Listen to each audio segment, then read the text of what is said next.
a look at North Korea's military capabilities.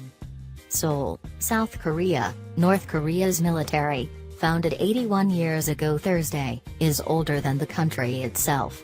It began as an anti-Japanese militia and is now the heart of the nation's military-first policy.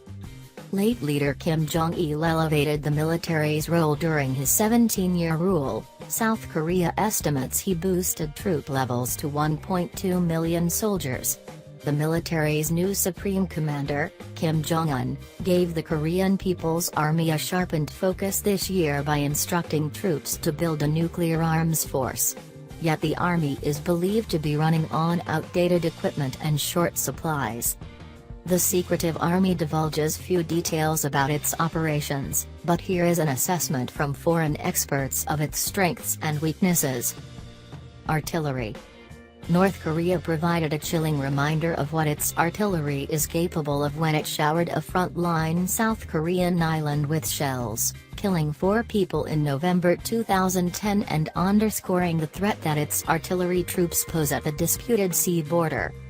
South Korea says North Korea has more than 13,000 artillery guns, and its long-range batteries are capable of hitting the capital Seoul, a city of more than 10 million people just 30 miles, 50 kilometers, from the border. North Korea's greatest advantage is that its artillery could initially deliver a heavy bombardment on the South Korean capital. Mark Fitzpatrick, a former U.S. State Department official now with the International Institute for Strategic Studies, said in an email. South Korea's defense minister estimates that 70% of North Korean artillery batteries along the border could be neutralized in 5 days if war broke out.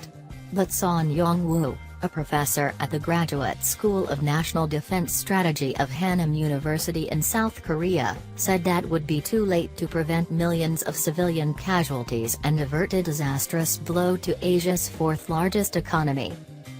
Special Forces. Experts believe guerrilla warfare would be the North's most viable strategy in the event of conflict, since its conventional army suffers from aging equipment and a shortage of firepower. Seoul estimates North Korea has about 200,000 special forces, and Pyongyang has used them before. In 1968, 31 North Korean commandos stormed Seoul's presidential Blue House in a failed assassination attempt against then-President Park Chung-hee. That same year, more than 120 North Korean commandos sneaked into eastern South Korea and killed some 20 South Korean civilians, soldiers and police officers. In 1996, 26 North Korean agents infiltrated South Korea's northeastern mountains after their submarine broke down, sparking a manhunt that left all but 2 of them dead, along with 13 South Korean soldiers and civilians. The Special Forces' goal is to discourage both the United States and South Korea from fighting with North Korea at the earliest stage of war by putting major infrastructure, such as nuclear plants, and their citizens at risk, said Kim Yeon-soo, a professor at Korea National Defense University in Seoul. The North's special forces are a key component of its asymmetric capabilities along with nuclear bombs, missiles and artillery. Their job is to create as many battlefronts as possible to put their enemies in disarray. On land, by sea and in the air. In March 2010, 46 South Korean sailors died in a Yellow Sea attack on their warship that Seoul blamed on a North Korean submarine. Pyongyang denies involvement. Separately, since 1999, North and South Korean navies have fought 3 bloody skirmishes near their disputed western maritime border.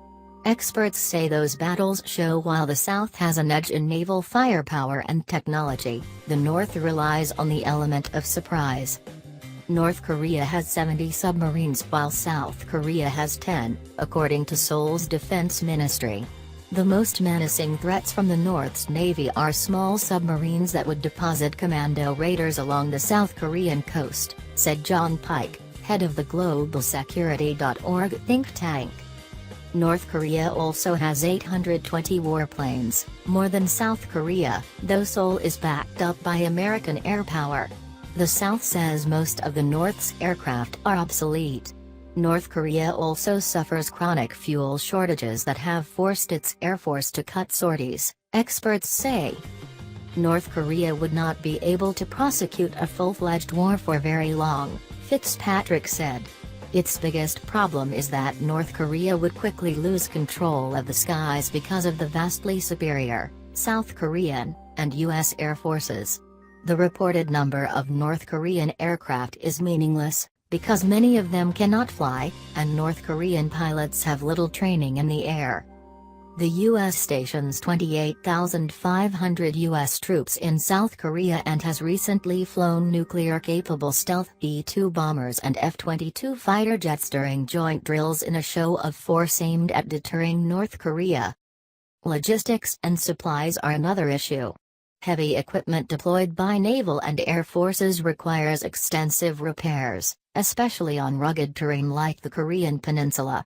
South Korea's defense ministry estimates North Korea's wartime resources, mostly stored underground, would last only 2 to 3 months. North Korea's only chance of winning any war depends on how quickly it can end one, Son said. North Korea could try to compensate for its lack of effective equipment with sheer manpower. North Korea, a country of about 25 million, has an estimated 7.7 million reserves. Missiles and nuclear weapons. North Korea says it needs to develop nuclear weapons as a deterrent against U.S. aggression. It has conducted 3 underground nuclear tests since 2006, the most recent in February. Pyongyang is believed to have enough weaponized plutonium for 4 to 8 nuclear bombs, according to Siegfried Hecker, a nuclear expert with Stanford University's Center for International Security and Cooperation. But he doubts Pyongyang has mastered the technology to tip a missile with a nuclear warhead. "I don't believe North Korea has the capacity to attack the United States with nuclear weapons mounted on missiles and won't for many years," he said on the website of Stanford University's Freeman Spogli Institute for International Studies this month.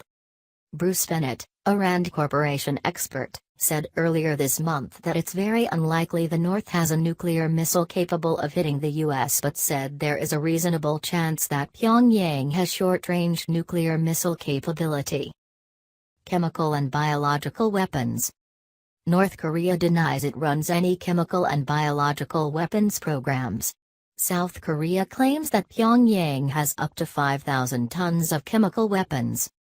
The IS says that although the figures are highly speculative, the North probably does possess chemical and biological arms programs. Whatever the actual status of North Korea's chemical and biological capabilities, the perception that it has, or likely has, chemical and biological weapons contributes to Pyongyang's interest in creating uncertainties in Washington, Seoul and Tokyo and raises the stakes to deter or intimidate potential enemies, it said on its website. North Korea is not a signatory to the Chemical Weapons Convention, but it has acceded to the non-binding Biological and Toxin Weapons Convention.